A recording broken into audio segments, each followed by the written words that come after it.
Many of us come here with just what we have on our back because of the promise of a better tomorrow, not necessarily today have to be so much better. And our initiative is to work hard for that better tomorrow. And job blesses us. So we get jobs, we get housing, we get those things here in Ethiopia, even when the system was, before the government's new decree, was against us. You know what I'm saying? We're declaring this home and settling down and staying here past our 3-month or 6-month or 2-year visa. You know what I'm saying? Many Rastas just come and said, you know, forget the visa, I'm staying. This is my home. Because we felt at home here, the spiritual part. You know, I tell people all the time when they ask me, why'd you come here? I said, I used to live in Los Angeles, Hollywood, the place that people think everybody wants to be. But when I wake up in the morning, here in Ethiopia, I hear Mezmor, or I hear Muslim Musi, or I hear Catholic bells, or I hear some praises to God. You know what we hear in America when we wake up? Helicopters, weather report, gunshots, sirens. You don't hear praises to God. So, what's the better place to be for my mental and my spiritual health? To me, is here. Even though there's problems, okay? There's problems, but there's problems everywhere. I'd rather be here struggling and dealing with these problems than in America right now with Trump and Black Lives Matter and all of these things. Why? I don't want to be there with that. I'm here where it's a black country. It's rare when you see a white face. There's nothing wrong with that, but I'm saying this is like, for me, I'm chilling, I'm cool. My mental health, my stress level is down so low. That's why I'm 59 and shining.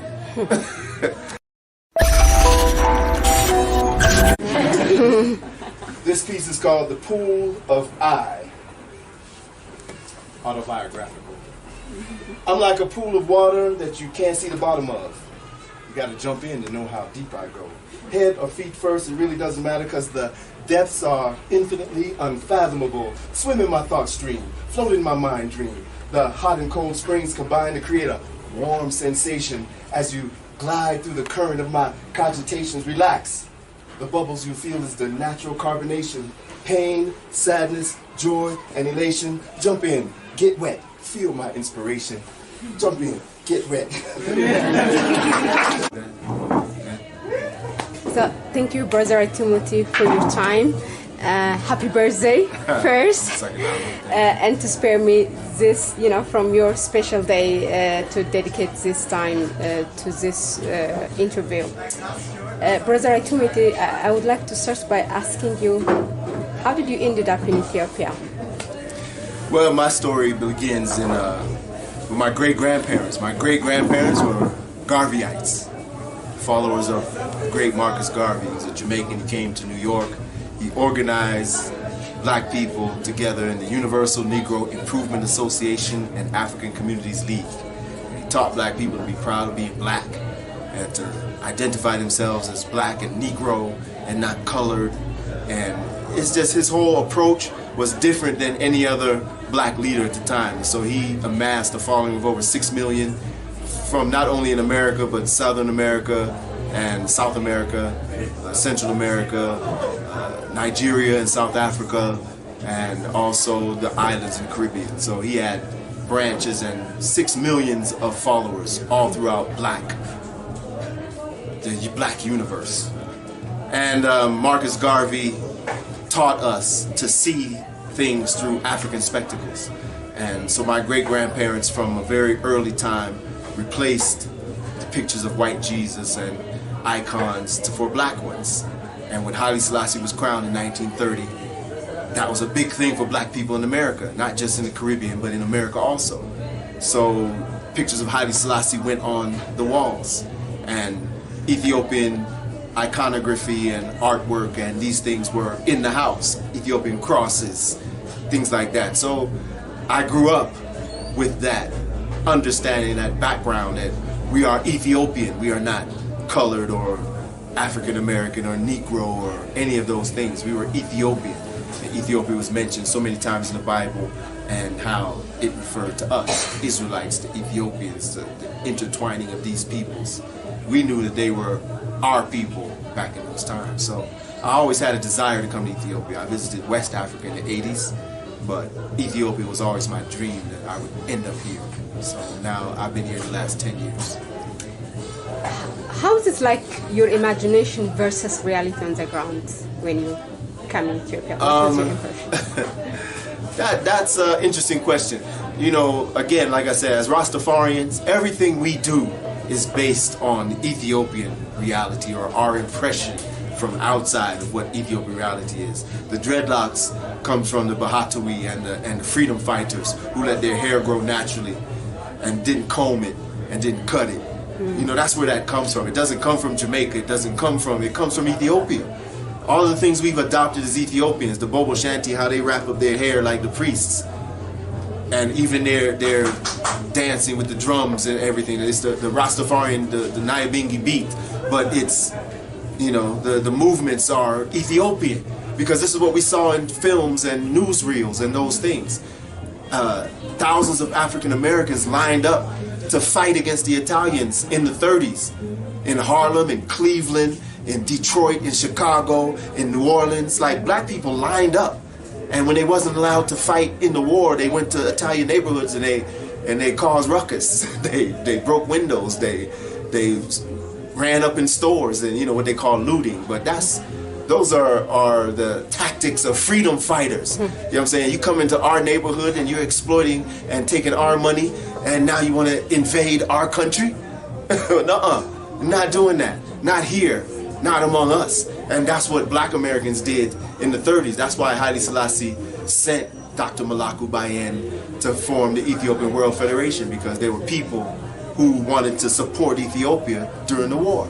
So this is not a new thing. There were African American preachers who said Haile Selassie and the line of Judah, and that line that stretches back to David and Solomon and Sheba, that is us. So these things weren't new for us. That part, coming here in a post-Derg reality where a lot of that teaching was taken away from Ethiopians, that's heartbreaking, but it's not insurmountable. Okay, I was coming to that. Ethiopia, you know, like since the emperor made that call or invitation to all black diaspora, not specifically to the Rastafarian, right, has been more than 6 decades. Yes. And Ethiopia has gone through a lot of change culturally, socially, politically. How do you cope up with that? Because your main motivation to come here was all that, you know, his teaching, what he promised to the community, you know, there are lots of change that the country has gone through. Well, for us, that still stands. That's one of the overriding things that helps us deal with all the difficulties. You know, and in everything in life there's difficulties. So nothing in life is easy. Anywhere you are, you know what I'm saying? And what I was saying, we were talking before, but one of the difficulties, the Bible talks about the country that you reside in, you pray for their blessing. You pray for good things to happen for them. And you tend to overlook the negative and the bad. Not because it's not there, but because you don't want to focus on that. You want to focus on the positive. You dig? That's where we come from as Rasta. When in Jamaica things are not perfect, but Rasta focus on the positive. In America things are not perfect, but Rasta focus on the positive. Everywhere we go, that's what we focus on, is the positive. So here in Ethiopia, which these teachings come from the Emperor Haile Selassie, we still focus on the positive. Even though many of the people have abandoned those things. That's not our concern or our fault. You know, we still have to do what we have to do. That's how we look at it. But at the same time, you know, we're apt to teach. We have to be patient. We have to be those people those who are interested. If you ask me a question, you can learn something. But if you're not interested in my point of view, if you already have your opinion, oh, Rasta, you steal our money, you steal our land, oh, Rasta, this, that, and the other thing, then I can't really talk to you. But if you're open and you have some idea that you're here for a purpose, you know, what is that purpose? Why are you here? Then, you know, we're glad to share that, because that's what we're here, because of the emperor. It's flat out. The Emperor Haile Selassie, he invited us, he said professionals, doctors, lawyers, builders, carpenters come, you know, and I see myself as a builder in the film and television and world media realm. I try to build and not destroy or not be negative. And as a writer, as a poet, I try to create positivity with my words. So I do that when I was in LA, I did that when I was in Ohio, I do that here in Ethiopia. No matter where I am, that's what I'm going to do. So that's what I try to maintain, is what my personal focus is, and remember why I was inspired to be here and do this. You know, the Rastafari movement started as a cultural resistance, correct me if I'm mistaken, in the Caribbean, to be specific, in Jamaica. You know, because they were slaves and they wanted to do everything different than what their masters were doing in terms of having dreadlock, covering their hair, you know, the dietary and everything, the way, the fabrics they choose for their clothes. But of course, it was not just random. They were looking at back, you know, where their ancestors came from. Now, that cultural resistance, you come here calling it home. For you, you're coming home, right? Here, when you come to Ethiopia, specifically, okay, Ethiopia is special, I understand, but yes. Africa as a whole is a home. Yes.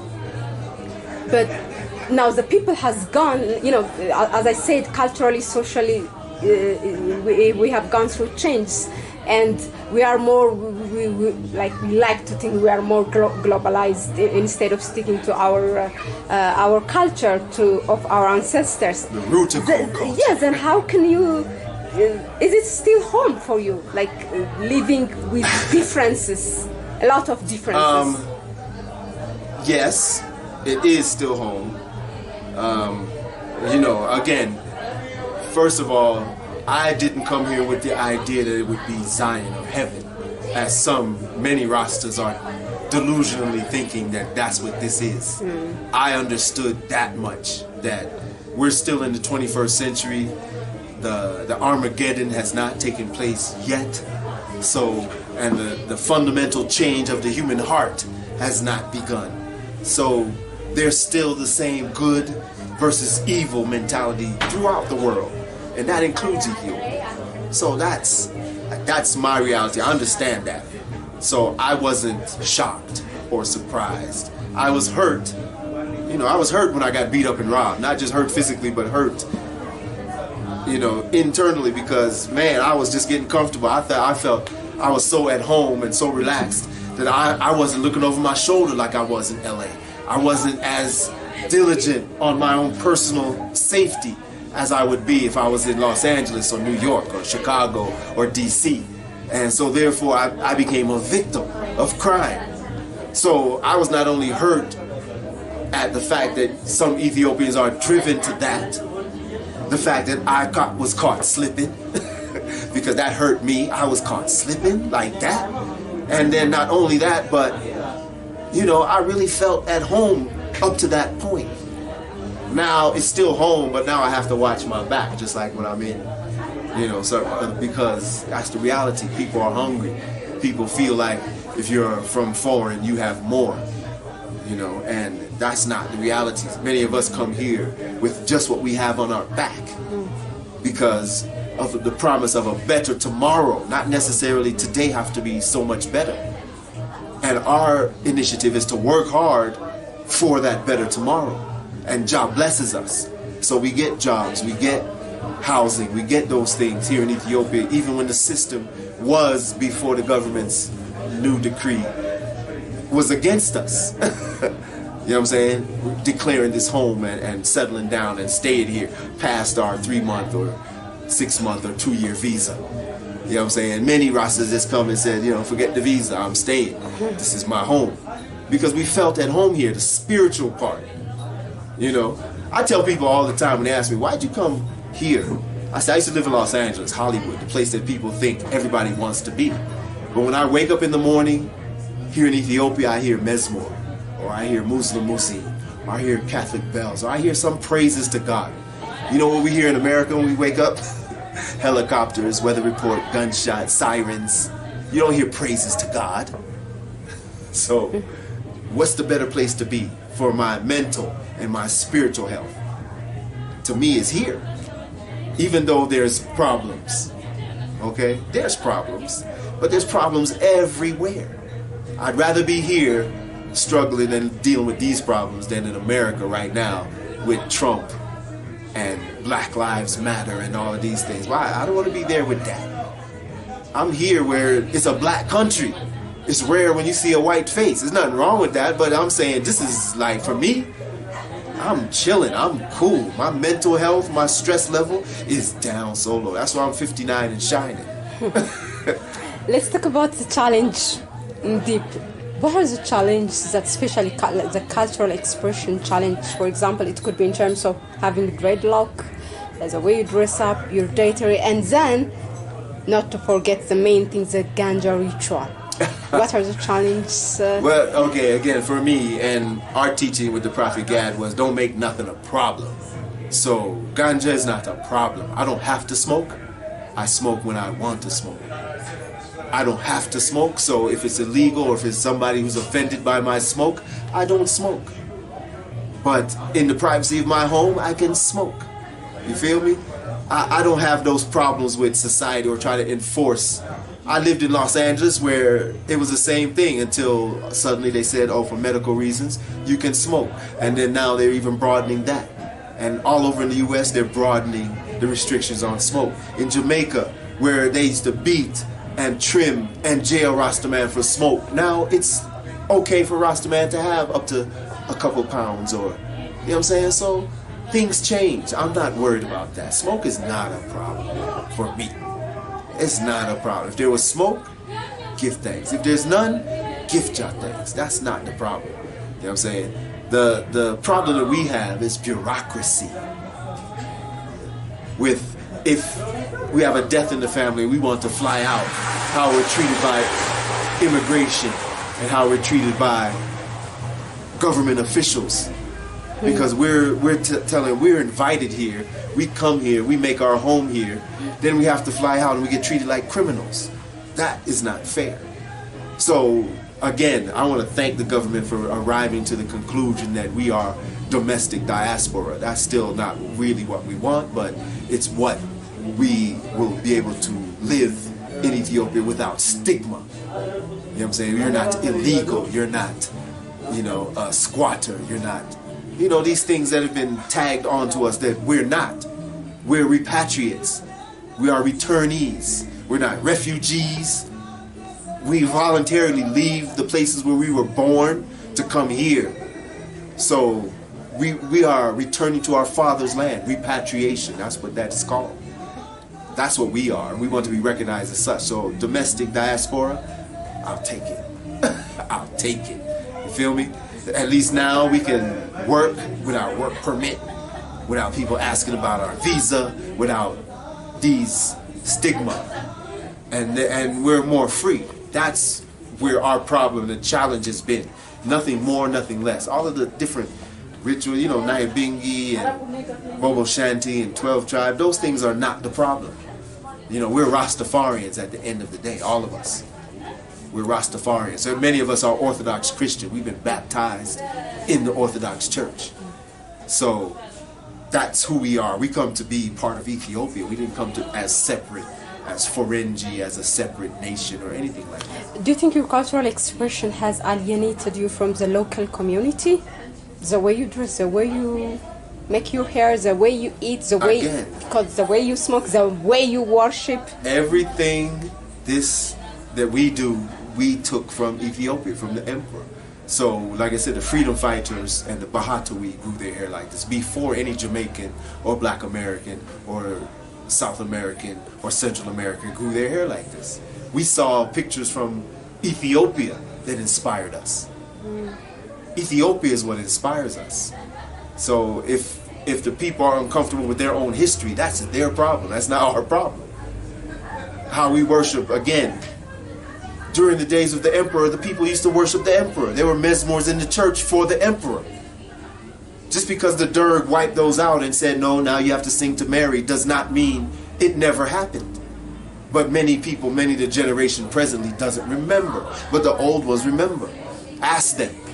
Ask the elders.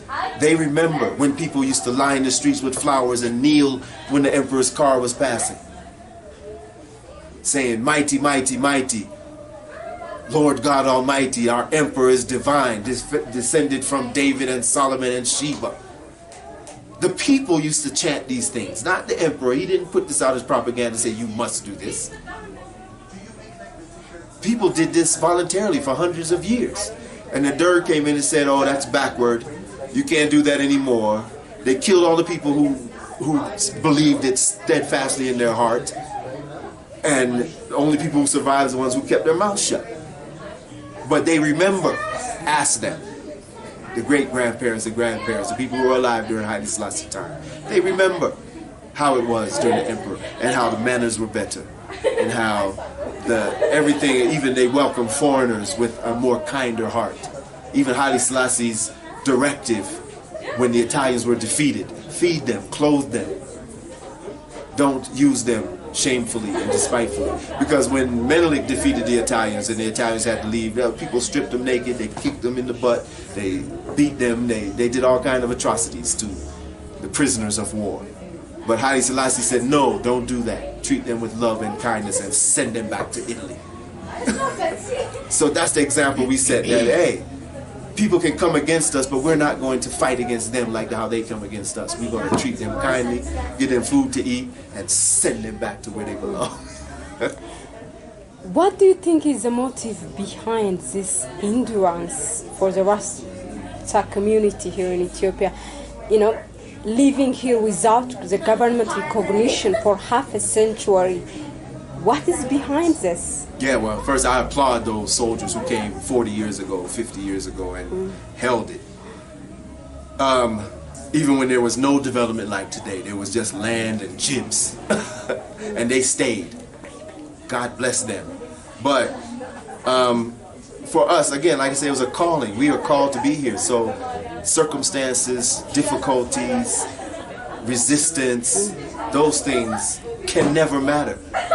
You know, we have the example of there were walled cities in the Promised Land, and all we had to do was circle it a few times, 7 times, and blow some trumpets, and the walls come tumbling down. So we have that ability that just by being here, slowly but surely, the Babylon infrastructure will crumble and God's kingdom will rise. But, you know, we don't have the day or the hour that's going to happen. So we just have to, be patient and endure until that time. Some of us may go to sleep until that time. Some of us may still live to that day and see that time. But it's not our choice. Our choice is every day we wake up to continue to work and to do the best we can. That's our, that's our legacy. That's what His Majesty taught us. Since the first Rastafarians arrived here in Ethiopia has been, I think, if I'm not mistaken, in the 1960s or 1950s. Yeah, they started coming. So that makes it there's a second generation that's actually grown up with all these challenges without being recognized, without being able to work. Do you think the second generation will share the same dream like the first generation? That's, again, that's up to them. Many are called, but few are chosen. It's not everybody. Just because you're the child of someone who was a prophet doesn't mean that makes you a prophet. King David's 2 sons, Rehoboam and Jeroboam, were idiots. Only Menelik I maintained the faith. And the ark was carried away out of Jerusalem and to Ethiopia because of that. So that doesn't just go. Solomon was the wisest king in the world, but his 2 sons was idiots. So what can we do?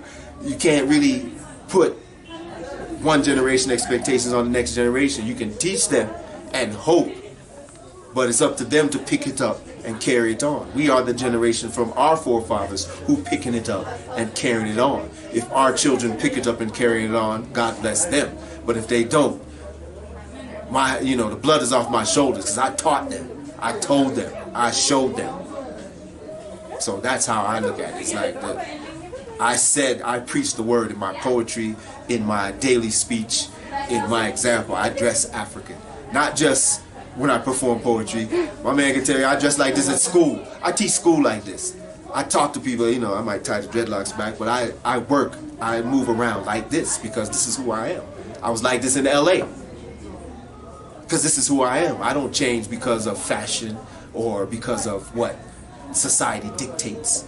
God gave me my directive at 18 years old. He said, go this way. This is the way I'm going. This is how I got to move. So that's me. I can't speak for nobody else. I don't claim to speak for the Rastafarian community. You know, my company is called Dread Vision Productions. I do video production, voiceover, poetry, MCing. The client of Dread Vision Production is I, Timothy. I, Timothy is the president of Dread Vision Production. You know, this filming of I, Timothy is done with the permission of Dread Vision Production. Everything I do is under my banner, which I learned from the Emperor. Because even David can defeat Goliath in these times. Because we don't have to be a large conglomerate. We don't have to be Zuckerberg or these dudes, you know what I'm saying, Bill Gates. We can affect change just from our humble part we play in our daily life, teaching people just through our word and our action. I think it's the action speaks louder than words. Coming to the recent guideline, or more of a kind of a principle that was announced by the Minister of Foreign Affairs to host the Rastafarian community or as the diaspora, like the Ethiopian diasporans. What does it change? Will there be anything that will say that was done, this is now? Again, it's hard to say until I get the card in my hand. Till we get the card in our hand, there's nothing really to say. But what we really want to see is the attitude of the Ethiopian bureaucracy change. Because again, we're still going to be doing what we have to do. You know, we do what we have to do. With the card, it's going to make it easier. Like I said, we don't have to present work visa or work permit or these type of things in order to get a job or rent a house or open a bank account. Those things will be easier. But as far as the other cultural struggles or the prejudices that some people have about Rasta, Jamaicans, whatever they have in their mind, it's only time and circumstance will heal that. That's nothing that we can do overnight, or this card is not going to change that either. Will Ethiopia still be your home? Again, all of the continent of Africa is Ethiopia for us. So if I leave Addis Ababa and I go to Zimbabwe, it's still Ethiopia for me. If I go Uganda or Tanzania, it's still Ethiopia for me. If I go Ghana or South Africa, it's still Ethiopia for me. Again, even the Atlantic Ocean was known as the Ethiopian Ocean up until the late 1400s. It's when they started to transport slaves. They couldn't call the ocean that they was transporting slaves across the Ethiopian Ocean, so they changed it to Atlantic. These things are history. This is not nothing new. So I'm here to claim my Ethiopian heritage. So wherever I am on the continent, and we include Yemen and Saudi Arabia, just because they drilled a line at the Suez didn't separate us from our continent. Asia Minor, which they now call the Middle East, is us. That was our history. That was us. Babylon and Persia and all of those places. That was black people. You know, just the people there now, because they aren't black, that's because they brought in slaves as they took out the people who was there. You read it for yourself. Every time an army conquer, they take out the people who live there and they bring in some other people who are going to farm the land and pay their taxes. So the people who's there now, the Egyptians, the Persians, a lot of them wasn't the original people who was there that built these societies. Believe me. Do your history. Do your Runoko Rashidi, big up. J.A. Rogers, continue the legacy. Brother Timothy, thank you for your time, and thank you. Happy Earth Day again. Thank you. Cool. So we do the hugging. We do the Thank you, darling. Thank you very much. Really, all right. That was in life. Hail up, John. This piece is called The Pool of I. Autobiographical. I'm like a pool of water that you can't see the bottom of. You got to jump in to know how deep I go. Head or feet first, it really doesn't matter because the depths are infinitely unfathomable. Swim in my thought stream, float in my mind dream. The hot and cold springs combine to create a warm sensation as you glide through the current of my cogitations. Relax. The bubbles you feel is the natural carbonation. Pain, sadness, joy, and elation. Jump in, get wet, feel my inspiration. Jump in, get wet.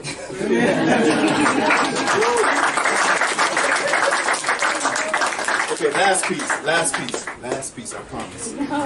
Okay, this piece I've done before here, and I'm still like working this piece, memorizing this piece, because it's a new piece. So it's called Mercy, Mercy Me. It's made up of different song titles that I've wrote from the 60s, 70s, and 80s. I don't think it goes past it. It might be one song from the 90s. But this piece is special to me because it has a message, but it's just, again, it's just song titles. So if you get offended, it's just song titles. So yeah, clap your hands, everybody. Everybody just, come on, clap your hands. And everybody just, this goes, mercy, mercy me, the ecology. Things just ain't the way they used to be. Inner city blues, got me, inner city blues. Oh, inner city blues. Inner city blues. Inner city blues. Got to be where I gotta find this piece. Alright, sorry y'all, that's maybe it's a Tej. Oh, I got it. One more time, one. Clap your hands, everybody. Everybody just clap your. Even poets are prone to brain freeze sometimes. Mercy, mercy me, the ecology. Things just ain't the way they used to be. Inner city blues make me wanna holler, rat race, paper chase. For the almighty dollar, got to leave this place is what some may choose. But now that we found love, what have we got to lose? Put your hands together like birds of a feather. We flop to the rock of ages to experience life turns like pages. Papa, don't take no mess. I confess, I'm too blessed to be stressed. I just wanna testify about love and happiness. I'm thankful and thoughtful. No weapon formed against me will ever prosper. Ain't no sunshine without the living water. Sitting on the dock of the Zebulon Bay. It's gonna be a lovely day. Lovely day. Lovely day. Lovely day. Solid ground. Profound sound. Inner visions and songs in the key of life. That's where I belong. Get up, stand up all night long. When daylight comes, me want to go home. Exodus, movement of your people. I can understand it if you want to see the sequel. Swing down, sweet chariot, stop. Let me ride to the mountaintop. Swing down, sweet chariot, stop. Let me ride to the mountaintop, to the mountaintop, to the mountaintop. Thank you, y'all.